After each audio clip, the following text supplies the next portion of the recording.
자, 안녕하세요. 오늘부터 수업할 과목은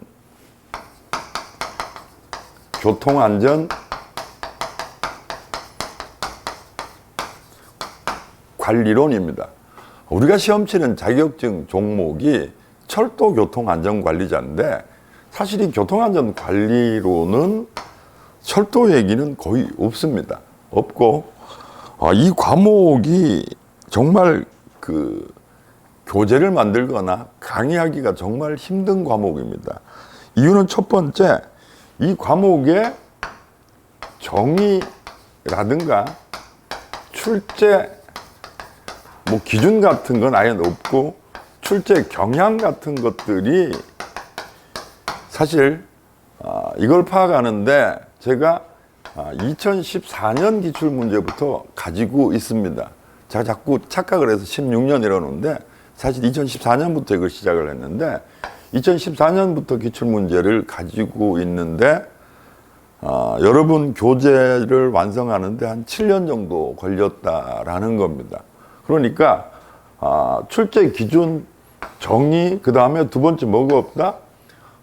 철도공학만 해도 시중에 몇 권의 교재들이 있습니다. 그러니까 이런 내용을 가지고 강의 교재를 만들고 또 기출문제를 보면서 만들면 되겠다라고 하면 되는데, 문제는 시중에 교통안전관리론이라는 책 자체가 출판된 게 없어요. 있기는 하나 있었는데 그게 20년도 전에 TS에서 계시던 분이 썼던 책이 하나 있는데 그 책 이후에는 나온 책이 없습니다. 그래서 시중에 있는 교재들 대부분은 그 책을 요약해서 교통안전관리론이라는 영역의 책을 만들어 놨는데, 문제는 조금 전에 제가 말씀드렸듯이 교통안전관리론이라는 정의는 내릴 수가 있습니다. 교통이라는 단어, 안전이라는 단어, 관리론이라는 단어를 가지고 해석은 할 수가 있지만 우리가 중요한 건 이 제목을 해석하는 게 문제가 아니고 시험 문제가 어떻게 나오느냐, 그걸 알아야 거기에 맞춰서 공부를 하게 되는데, 문제는 지금은 그래도 이 책은 비슷하게 잡아갔습니다. 잡아가고 있고 아직도 완성된 건 아닌데 처음 학생들한테 시험 문제를 뺏기는 편은 좀 그렇고 기억해서 적어서 나오라라고 얘기를 했었을 때 좀 황당했던 게 브레인 스토밍법, 그 다음에 툴박스 미팅, 소위 툴박스 미팅이라는 건 안전 현장 회의라고 하는 건데 툴박스 미팅이 나왔습니다. 브레인스토밍법이라는 건 일종의 직무상 훈련 기법 중에 하나죠. 뒤에 교재에 있고 설명하기 때문에 거기에 대한 설명은 하지 않겠습니다. 그 다음에 앞에서 미리 써먹었던 매슬로우의 욕구 단계, 이런 문제가 출제가 됐다라는 겁니다.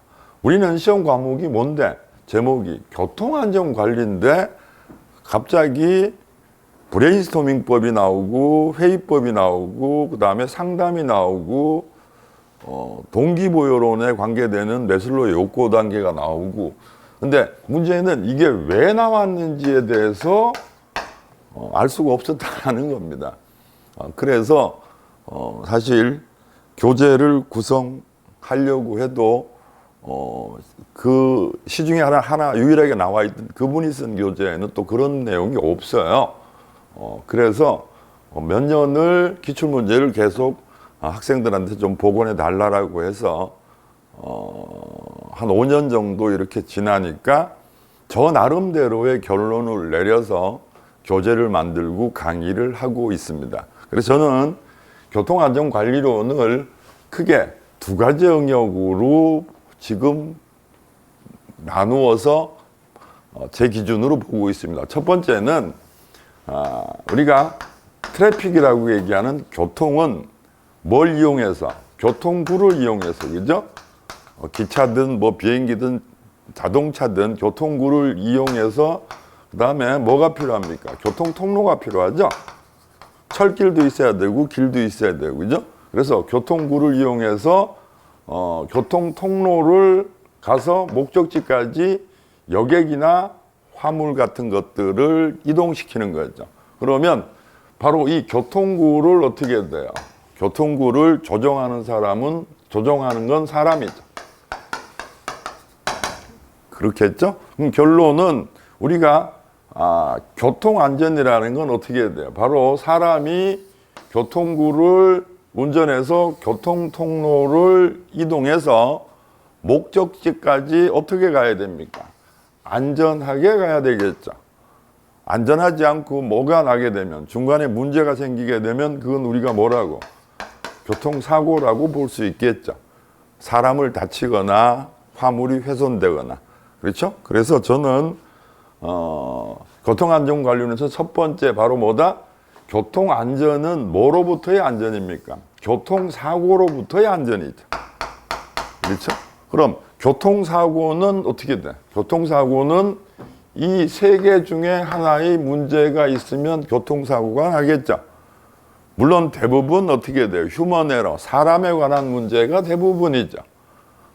최근에 우리 언론에 뭐 교통사고는 거의 메인 뉴스로 나올 만큼 자주 나죠. 여러 가지 이유는 있겠지만 우리나라의 교통문화가 형성된 지 그렇게 오래되지는 않았죠. 뭐 여러 이유가 있겠지만 어쨌든 사람이 문제가 제일 많지만 뭐가 문제가 되기도 합니까? 교통구인 자동차나 그 다음에 열차가 고장을 일으켜서 사고를 일으킬 수도 있습니다. 그 다음에 교통통로인 길, 자동차로 얘기하면 도로, 철도로 얘기하면 철길, 뭐 이것도 어떻게 해야 돼요? 이것도 문제를 일으켜서 무엇을 일으킬 수가 있다?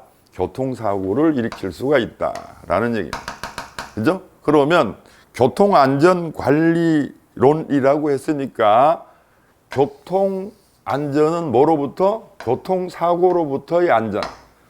그렇게 했죠? 그리고 우리가 교통이라는 건 교통통로를 통해서 누가 운전? 사람이 운전. 물론 무인 운전도 앞으로 활성화되겠지만 어차피 그걸 조종하는 건 또 사람일 수밖에 없으니까 이렇게 됐었을 때 이 하나하나를 바로 어떻게 돼요? 교통사고를 낼 수 있는 인자들이죠. 이 인자들 중에서 주로 가장 많이 출제가 되는 건 바로 뭐다? 사람에 관한 겁니다. 왜? 도로교통사고의 90% 이상이, 철도교통사고의 30% 이상이 사람이 원인이니까요. 그래서 첫 번째 뭐에 대한 공부를 한다? 교통안전, 교통사고로부터의 안전인데 교통사고 인자를 크게 세 개로 봐서 각각에 대한 공부를 하는데 그중에 사람에 대한 얘기가 가장 많다라는 겁니다. 이것이 첫 번째 제가 내린 결론이고 그렇게 편성을 해놨습니다. 두 번째 문제는 조금 전에 제가 브라인스토밍법이니 상담법이니 툴박스 미팅이니 그 다음에 뭐 매슬로우 욕구 단계니 이 부분은 도대체 왜 나왔는지를 찾는데 시간이 걸리기는 했는데 이제는 거의 찾았다고 봅니다. 여기 보면 교통안전 관리죠. 매니지먼트, 그지?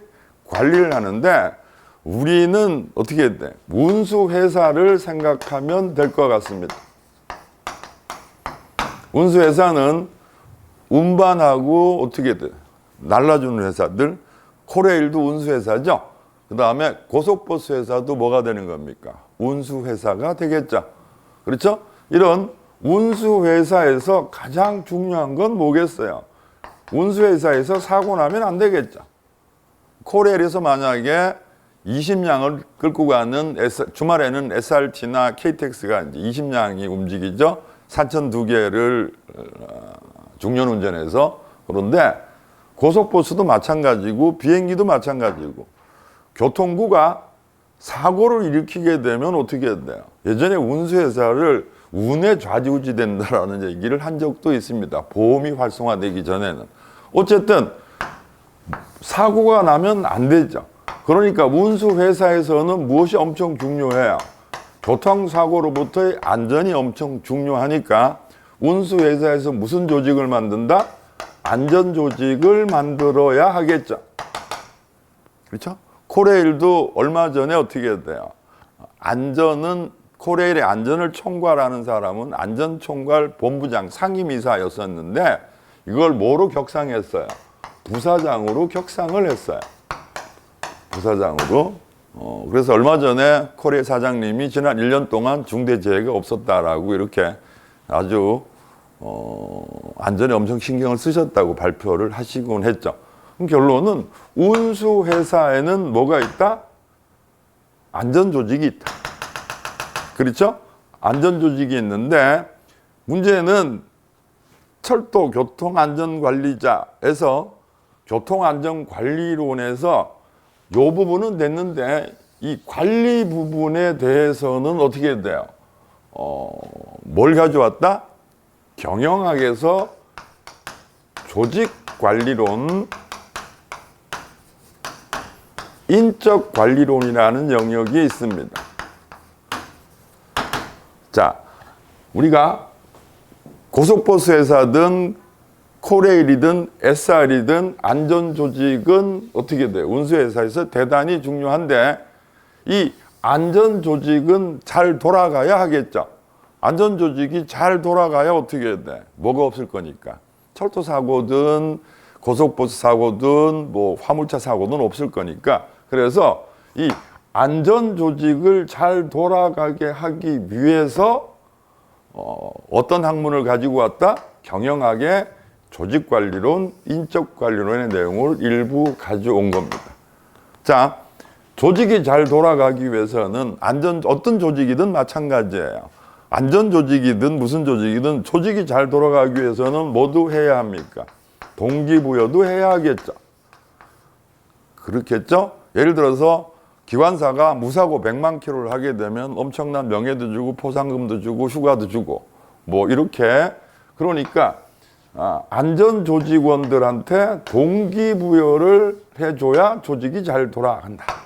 그래서 뭘 가져온 거예요? 이쪽에서 동기부여를 가지고 온 거죠. 그 다음에 조직이 잘 돌아가기 위해서는 모두 자주 해야 합니까? 회의도 자주 해야 되겠죠. 회의 중에서 바로 현장 안전회의가 툴박스 미팅이라는 거예요. 그래서 그것도 가지고 오고. 그 다음에 안전조직원 중에서 어떻게 돼? 적응을 잘 못하는 친구는 모두 해야 되겠어요. 상담도 해야 하겠죠. 그렇겠죠? 그러니까 제가 처음에 얘기했던 브레인스토밍이라든가 툴박스 미팅이라든가 매슬로우 욕구 단계는 어디에? 이 동기부여 쪽에 있는 것이고 그 다음에 모두 우리 책에는 회의법도 있죠. 그렇죠? 뭐가 잘 돌아가려면 조직이 잘 돌아가려면 그 다음에 조직원이 문제가 있으면 뭐도 해야 한다? 상담도 해야 한다라는 겁니다. 그래서 크게 어떻게 보자? 두 가지로 보자. 첫 번째는 바로 교통사고로부터의 안전인데 교통사고를 내는 세 가지 인자에 대한 설명인데 그중에 사람이 가장 많다라는 얘기가 될 것이고 거기에 대한 내용이 대단히 많습니다. 두 번째는 뭐에 대한 얘기다? 교통안전 조직인데 이 조직이 잘 돌아가야 교통사고가 안 나니까 이 조직이 제대로 돌아가기 위해서는 어떤 조직이든 동기부여도 필요하고 회의도 필요하고 뭐 기타 등등 필요하겠죠. 그래서 이 내용은 경영학 내용에서 가지고 왔다라고 생각하시면 되겠습니다. 그러면 크게 우리가 지금 공부하는 교통안전관리론은 크게 두 가지 영역으로 나누어서 보자. 첫 번째는 뭐다? 교통사고로부터의 안전. 두 번째는 어떻게 돼요? 개인이 아닌 운수회사들에는 교통안전 조직이 대단히 중요하고 다 가지고 있는데 이 조직이 잘 돌아가게 하기 위해서 조직관리론, 그 다음에 그 조직을 구성하는 게 사람이죠. 그래서 인적관리론 같은 내용을 조금 가지고 왔다라는 겁니다. 그래서 이 책을 그래서 그런 경영학에 있는 조직관리론, 인적관리론 이런 내용은 많지는 않습니다. 책 내용 중에. 그래서 이건 경영학 선생님들한테 참고를 해서 출제됐던 문제에 있는 내용을 가지고 와서 교재를 만들었고 그 다음에 두 번째 교통 안전에 관해서는 TS에 또 내놓은 자료가 있어요. 그죠? 그 자료. 그다음에 시험에 출제됐던 문제를 역추정해서 거기에서 필요한 내용을 가지고 와서 또 자료를 구성해서 교재를 만들고 했습니다. 그래서 맨 처음에 말씀드렸죠. 이 교통안전관리로는 상당히 황당한 과목이다라는 겁니다. 철도 교통안전관리자인데 철도에 대한 얘기는 아예 없고 주로 도로에 관한 얘기이고 그렇습니다. 자, 그런데 문제는 다시 제가 지웠네요. 이 교통안전관리로는 철도 교통안전관리자를 취득하기 위해서 이건 전략 과목이에요. 우리는 지금 몇 점을 맞아야 되니까 60점만 맞으면 되는데 우리가 교통안전관리론 몇 문제가 나옵니까? 25문제가 나와요. 그죠? 이 25문제 중에서 첫 번째가 뭡니까? 교통안전에 관한 내용들은 여러분이 유치원 때부터 충분하게 교육을 받았습니다. 교육을 받았기 때문에 교통약자라든가 그 다음에 음주운전을 하면 안 된다거나 여러분이 다 수없이 교육받았던 내용이에요. 그래서 25문제 중에서 10문제 정도는 문제만 읽어봐도 그냥 답이 나옵니다. 여기서 물론 미스테이크 실수한다 그러면 이건 큰일 나죠. 그럼 나머지 15문제입니다. 그죠? 15문제에서 우리 책에 있는 내용 정도만 꼼꼼히 읽어보면 우리는 몇 점 정도는 맞아줘야 된다? 우리는 25문제 중에서 18문제 정도, 그러면 70%가 조금 넘습니다. 한 20개 정도 맞아주면 좋은데 최근 경향이 조금 어려워집니다. 어려워지는데 내용이 어려워지는 건 아니고 뭐가 좀 어려워진다? 어휘 같은 것들이 조금 어렵은 새로 못 보던 단어들 같은 것들이 좀 나오기도 합니다. 그래서 우리는 이 과목에서 어떻게 해야 돼? 18개 이상을 맞아야 되는 이유는 아시죠? 우리가 철도공학이라는 과목은 아무리 열심히 해도 출제를 깊이 있는 곳에서 끄집고 와서 하게 되면 사실 거기까지 공부하기는 어렵기 때문에 우리는 철도공학하고 교통안전관리론 두 개를 합해서 60점을 넘어야 되고 그 다음에 법과 그 다음에 선택 과목을 합해서 60점을 넘는 이런 전략을 써야 하기 때문에 교통안전관리론은 조금 황당한 과목이기는 하지만 10개는 그냥 맞을 수 있고 그럼 나머지 8개 맞는 공부만 꼼꼼히 하셔서 최소 몇 프로 득점하셔야 한다? 18개 이상. 그러니까 18개면 70% 조금 넘는다 그랬죠? 우리는 60%가 합격 아닙니까? 그래서 이 과목은 그렇게 내용이 많지도 않습니다. 문제는 조금 많이 넣어놨습니다. 그래서 강의도 보통 한 5강 정도로 지금 마무리를 하려고 합니다. 그러니까 이건 꼼꼼하게 보시고 특히 문제를 어떻게 돼? 2번, 3번 봐서 실수를 줄여서 목표는 18개 플러스 알파로 가시면 되겠습니다. 그럼 이해하시겠죠? 크게 두 가지다. 그죠? 교통사고로부터의 안전인데 교통사고 인자들에 대한 내용, 그 다음에 운수회사들은 제일 중요한 교통안전 조직이니까 이 조직관리 혹은 인적관리 여기에 대한 내용들을 가지고 와서 출제를 한다. 이렇게 보시면 되고 책도 그렇게 구성해 놨습니다. 자, 그럼 교재를 한번 볼까요? 교통안전관리의 개요인데 교통안전이란 철도, 열차, 항공, 계상, 선박 같은 거 이건 교통구라고 표시하면 되겠죠. 여기에 사람이나 화물을 싣게 되는 거죠. 그 다음에 사람이나 물자의 장소적 이동을 하는 과정에서 뭐가 납니까? 교통사고가 날 수 있는 거죠. 그래서 줄을 오다거나 계획, 조직, 통제 등의 기능을 통해서 거기다 줄을 거놓으시고 뭐다? 교통안전을 확보하기 위해서는 안전계획, 그 다음에 조직 만들어야 되고 통제도 해야 되겠죠. 시속 몇 킬로로 가라. 뭐 이런 식으로. 그 다음에 이놈을 위해서는 어떻게 해야 돼? 활동을 해야 되겠죠. 그래서 활동을 배분하고 나누고 조정하고 그다음에 통합하는 과정을 말한다. 요게 TS에서 얘기하는 교통안전관리의 개념이에요. 그런데 뭐 어디 줄을 거나라 계획, 조직, 통제. 요건 출제가 자주 되는 문제죠. 그렇죠? 거기다 줄 거놓으시면 되고, 교통안전관리의 분류입니다. 운전자 관리, 사람 관리. 운전자 그러니까 이건 어떻게 되는 거예요? 운수회사가 되는 거겠죠? 여러분 집에서 내가 혼자 내 차 가지고 운전하는데 뭐 내 관리는 내가 하면 되는 거겠죠? 그 다음에 교통구라고 제가 표현하는 교통수단, 그 다음에 교통수단이 운행할 때, 그 다음에 교통통로 설명했죠? 그 다음에 직장 환경관리, 이건 뭐 운수회사죠. 그래서 비행기나 철도 차량, 열차도 마찬가지입니다. 기관사들 같은 경우에 뒤에서도 얘기하겠지만 한 번 더 나쁜 꿈을 꾸면 어떻게 돼? 그날 운전을 빼주기도 합니다. 그 다음에 시설관리입니다. 자, 안전운전관리 업무입니다. 통로, 수단 뭐겠어요? 사람이겠죠. 그렇겠죠? 했고, 교통안전관리의 중요성은 뭐 말할 필요도 없죠.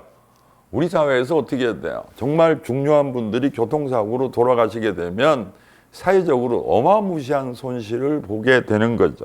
그래서 결론은 교통안전관리는 곧 뭐다? 생명과 재산을 보호하고 공공복리, 사회, 우리 사회에 큰 이득이 되기 때문에 아주 중요하다라는 겁니다. 한 장을 넘길까요? 교통안전관리의 특징입니다. 교통안전관리의 특징은 여러 가지가 복합적이라는 겁니다. 아까 세 가지 인자라 그랬죠? 사람, 통로, 교통군데 여러 가지 인자 중에서 가장 문제가 되는 건 뭐예요? 사람이죠. 그렇죠? 사람은 어떻게 뭐 기계처럼 어떻게 돼? 딱 통제가 안 되죠. 그래서 어느 한 가지 요소만 가지고 교통안전관리를 할 수가 없는데 그 중에 사람이 가장 큰 문제니까 바로 이 운전자에 대한 관리, 이것이 가장 큰 문제고 이 놈을 어떻게 해결해야 하느냐라는 건 여러 가지가 필요하겠죠. 뭐 사회적인 합의도 필요하고 쉽지 않은 문제입니다. 교통안전관리의 목적이라는, 안전관리의 목표라는 건 뭐예요? 교통사고 안 내가지고 사회적 피해 줄이는 거죠. 그러기 위해서는 어떻게 돼요? 안전관리, 운송수단, 도로 같은 물리적 결합 요소의 시정 방향 같은 것들이 일단 우리가 할 수 있는 건 뭐예요? 도로라든가 그 교통구라든가 교통통로 같은 것들은 이건 할 수가 있는 거죠. 사람에 대해서는 가변적인 요소가 너무 많기 때문에 그건 뒤에서 다루기로 합시다. 교통사고를 방지하기 위해서 요구되는 원칙입니다. 뭐 굳이 제가 안 읽어도 알겠네요. 그죠? 정상적인 컨디션 유지해야 될 거고, 안전한 환경 조성과 정돈된 환경 유지의 원칙이다. 어떤 차를 타보면 굉장히 어지럽고 복잡합니다. 앞에 막 쓸데없는 것들이 많고, 그러면 아무래도 집중하기 어렵겠죠. 그 다음에 무리한 행동 배제의 원칙입니다. 당연히 과속 같은 무리한 행동을 하면 안 되겠죠. 그 다음에 방어 확인 운전의 원칙입니다. 운전할 때는 항상 어떻게 돼요? 방어 운전을 해야 된다라고 가르치죠. 그 다음에 관리자가 운전자로부터 신뢰를 받지 못하면 이건 어떻게 돼? 운수회사에서 관리자가 운전자를 뭐 한다? 신뢰하고 믿고 뭐 이렇게 해야 되겠죠? 그러니까 이 영역은 뭐 당연한 얘기입니다. 그지? 자, 이제 여러분 책 그 다음 쪽에 있는 교통사고와 관련이 있는 법칙과 이론, 책에는 달랑 3개 있는데 여기서 무조건이라는 표현은 좀 그렇습니다만 지금까지 10년을 봤는데 1.5문제 이상은 무조건 나오죠. 왜? 출제할 수 있는 게 마땅히 없기 때문에 그렇습니다. 첫 번째 나오는 게 하인리의 법칙입니다. 1대 29대 300이라고 하는 거죠. 하인리 법칙입니다. 그지? 하인리는 미국에 있는 보험업에 종사하는 사람이었다고 합니다. 그래서 이 사람은 과학자는 아니에요. 그죠? 그럼 보험업에 종사하다 보니까 어떻게 돼요? 보상을 해줘야 되죠. 교통사고가 나게 되면은 뭐 선진국에서는 일찍이 보험제도가 만들어졌으니까. 그래서 보상을 하고 하다 보니까 우리가 최근 우리 한 10여 년 사이에 어떻게 돼요? 우리 사회 대형 사고가 2개 있었죠. 2014년에 일어났던 우리를 아프게 한 세월호 사고, 그 다음에 또 뭐 이태원 사고 같은 경우도 정말 우리가 상상하지 못할 대형 사고입니다. 그지? 이런 대형 사고가 일어나는데 이게 갑자기 일어나지 않더란 얘기입니다. 그러니까 300건 정도의 소소한 사고가 일어나고, 그래도 어떻게 돼? 주의를 기울이지 않으면 29개 정도의 뭐가 일어나고, 중간 정도의 좀 큰 사고가 일어나고, 그래도 어떻게 돼? 개선되거나 뭐 하지 않으면 우리 사회를 아프게 했던 세월호나 이태원 참사 같은 대형 사고가 일어난다라는 것이 바로 뭐다? 하인리의 법칙입니다. 근데 이건 과학은 아니에요. 과학적으로 어떻게 돼? 300번 나고 29번 나고 한 번 나는 건 아니란 얘기입니다. 그래서 1대 29대 300의 법칙이라고도 합니다. 그 다음에 이 하인리를 제가 산업안전도, 대학원은 산업안전을 했는데 산업안전에서 끌고 온 게 하인리의 도미노 이론이라는 게 있습니다. 무슨 이론? 하인리의 도미노 이론이라는 게. 그래서 여러분 도미노 아시죠? 하나가 넘어지면 주르륵 넘어지는 거. 이 도미노 이론이라는 게 있는데 1단계가 사회적 혹은 유전적 요인입니다. 1단계가 사회적, 유전적 요인이다. 즉 사회적이라기보다 사회 환경. 우리 도로교통 잘 안 지키죠? 사회 환경이나 유전적 요인이고, 그 다음에 2단계는 개인적인 성향이에요. 도미노 이론은 자 사회 환경적 요인이나 유전적 요인, 그 다음에 뭐다? 개인의 문제, 그지? 이래서 어떻게 돼? 이놈들이 바로 뭐다? 요 2개는 어떤 사고의 간접적인 원인이 되는 거예요. 그래서 3단계는 뭐다? 3단계는 이제 뭐가 나는 겁니까? 불완전한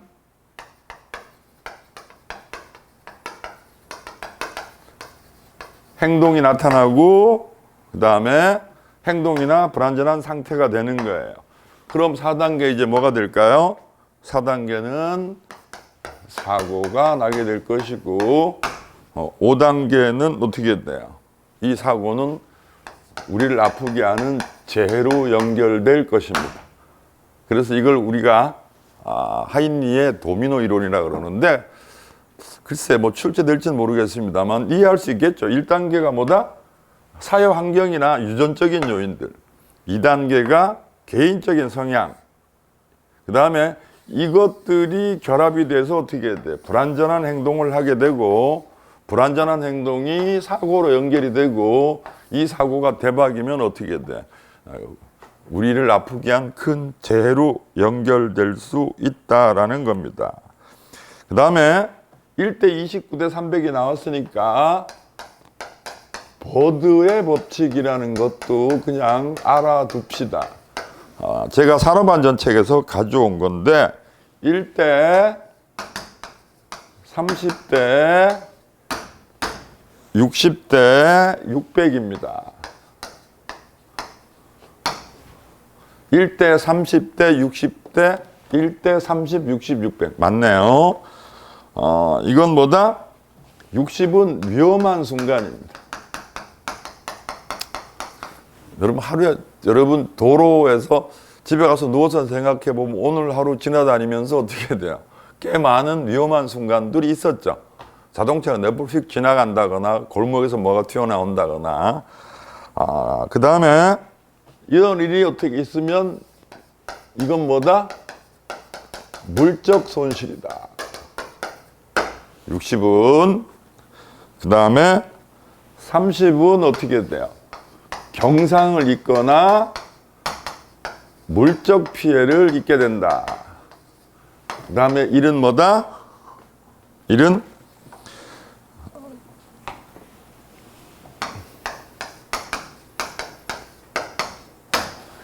중상을 입게 된다라는 얘기입니다. 그죠? 이렇게 될 수 있다. 그러니까 숫자가 나오니까 버드의 법칙은 1대 30대 60대 600이다. 그래서 위험한 순간을 한 600건 겪다 보면 어떻게 해야 돼? 물적 손실이 생기고 30번의 경상, 1번의 중상. 그래서 버드의 법칙이라고 하는데 출제된 적은 없습니다. 근데 하인리 법칙이 나왔으니까 숫자가 나오니까 그냥 기억해 놓으시면 되겠습니다. 자, 두 번째 나오는 게 바로 베스테브 곡선이라고 하는 욕조 곡선입니다. 무슨 곡선이다? 욕조 곡선이다. 자, 요새는 샤워 문화가 활성화돼서 집에 욕조들이 잘 없는데 저희 집에는 욕조가 있습니다. 욕조가 이렇게 생겼죠, 되게. 그렇죠? 이렇게 생겼는데 여기를 우리가 초기, 이쪽을 중기, 그 다음에 제일 마지막은 뭐 말기가 되겠죠. 그렇죠? 책을 한번 볼까요? 거기 보면 욕조 곡선이라는 건 설비나 제품을 사용하기 시작해서 폐기하게 될 때까지의 고장 상태를 일반적으로 나타내는 고장률을 시간의 함수로 나타낸 겁니다. 이렇게 나타낸 건데 초기에는 어떻게 했네? 초기에는 부품 등에 내재하는 결함, 사용자, 미숙. 그래서 초기에는 어떻게 했네? 서툴죠? 차도 처음 받으니까 굉장히 서툴더라고요. 그죠? 그래서 여기서 뭘 일으킬 수가 있다? 고장이나 사고를 일으킬 수가 있다. 그 다음에 중기는 어떻게 돼요? 이제 잘 돌아가죠? 이제 뭐 익숙하죠? 내가 사용하는 기계들이 익숙해서 고장이 점차 감소하다가 말기에는 어떻게 돼요? 여기가 지금 말기예요. 말기에는 뭐가 된다? 이제 부품도 오래되니까 낡으면 자동차도 자주 고장이 나죠. 그렇죠? 그래서 말기에는 바로 말기에는 부품의 노화라든가 기타 등등의 사유로 고장이 난다. 그래서 마치 욕조처럼 생겼다 그래서 베스티브 곡선, 욕조 곡선이라고 얘기합니다. 책을 볼까요? 그래서 처음에 일어나는 고장을 뭐라고? 초기 고장이라고 얘기하고 이 상태에서도 고장이 일어납니다. 이걸 무슨 고장이라고? 우발 고장이라고 얘기를 합니다. 그 다음에 말기에는 어떻게 해야 돼? 여기는 지금 마모라는 단어는 뭐 공학에서 쓰는 건데 따라서 뭐 이런 걸 마모라고 하죠. 마모 고장이라고 하는데 이건 공학 쪽에서 쓰는 거고 대충 이해는 하시겠죠. 이게 바로 뭐다? 욕조 곡선이다. 초기, 중기, 말기. 처음에는 서투르고 이제 숙련되면 괜찮고 그 다음에 이제 노후화되면 어떻게 돼요? 사고나 고장을 일으킬 수 있다라는 겁니다. 그 다음에 시험에서 역시 매번 나오는 거. 등가 혹은 등치성의 원리라는 겁니다. 여러분 책에 등가 혹은 등치성의 원칙이라는 것이 있죠. 자, 교통사고를 일으키는 요인들은 어떻게 해야 돼요? 굉장히 많죠. 우리가 크게 아까 뭐라고? 사람이라고 합시다. 그죠?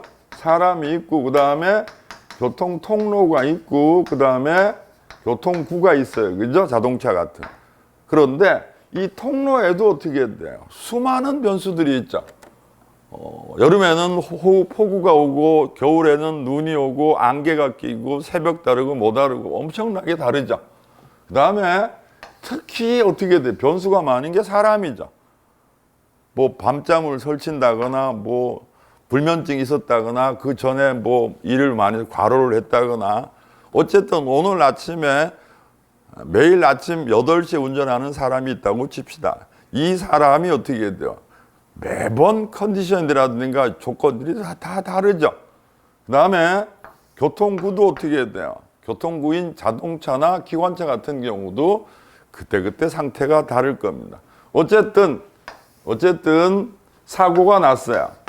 사고가 났는데 이놈들 교통사고를 일으키는 각각의 인자들이 예를 들어서 사람이 90%를 잘못했다 치더라도 어떻게 해야 돼? 나머지 2개가 문제가 없어서 사고가 안 날 수도 있죠. 그렇겠죠? 그러니까 어떤 사고가 일어나면 어떻게 해야 돼? 각각의 교통사고를 일으키는 인자들의 값이 어느 게 크고 어느 게 적지 않다라는 겁니다. 그래서 그걸 뭐라고? 등가. 그러니까 값이 어떻게 해야 돼? 같다. 값이 일정하다. 값이 크기가 어느 놈이 크고 어느 놈이 적다고 볼 수가 없다라는 얘기입니다. 즉 바로 등치성의 원칙은 거기 뭐라고 되어 있다? 연쇄성이라고 되어 있죠. 요것도 시험 출제가 되는 거죠. 결론은 이놈들이 어떻게 해야 돼? 연쇄적으로 하나의 요인이 아닌 몇 개가 연쇄적으로 결합이 돼서 뭐가 일어난다? 교통사고가 일어나게 되는데, 물론 등가성의 원리, 등치성의 원리는 교통사고에만 적용되는 건 아니에요. 공장에서 어떤 사고가 일어났다 할지라도 어떻게 해야 돼? 여러 가지 요인들이 겹쳐서 일어나는데 그 요인 하나하나의 값을 크거나 적게 볼 수 없고 그 값을 어찌 본다? 같이 본다라고 보시면 되겠습니다. 제 말 이해하시겠죠? 그래서 하인리 법칙, 그 다음에 욕조곡선, 그 다음에 등치성의 원리입니다. 어떤 질문이 왔나요? 어제 몇 페이지인지 지금 213쪽입니다. 자, 이 부분은 그 시험에 2문제까지 나오는 경우가 거의 대부분이고 1.5문제는 나옵니다. 그지? 그래서 그럼 이번 시간에 여러분한테 설명한 건 뭐예요?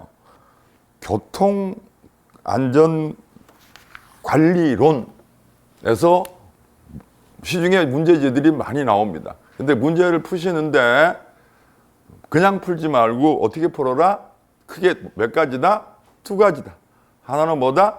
교통사고로부터의 안전인데 교통사고를 일으키는 인자들 하나하나에 대한 건데 사람에 대한 공부가 제일 많겠죠. 그러겠죠? 그 다음에 교통통로나 교통구에 대한 문제, 요놈들이 있고, 그 다음에 뭐가 한 영역을 차지한다? 개인이 아닌 철도회사나 고속버스회사든 운수회사들은 안전이 가장 중요하니까 안전조직을 만들어야 되는데 이 안전조직이 잘 돌아가기 위해서는 바로 경영학에 있는 조직관리론, 인적관리론의 내용을 일부 가지고 와서 시험 문제에 출제한다. 이렇게 보시는 게 제가 지난 최근 7년에 걸쳐서 만들었고 10년을 강의하면서 느낀 겁니다. 전략 과목이기 때문에 뭘 하면 안 된다? 실수하면 안 되고 우리는 몇 개 맞는 공부를 해야 되겠다? 18개를 맞는 공부를, 18개 이상입니다. 그죠? 공부해야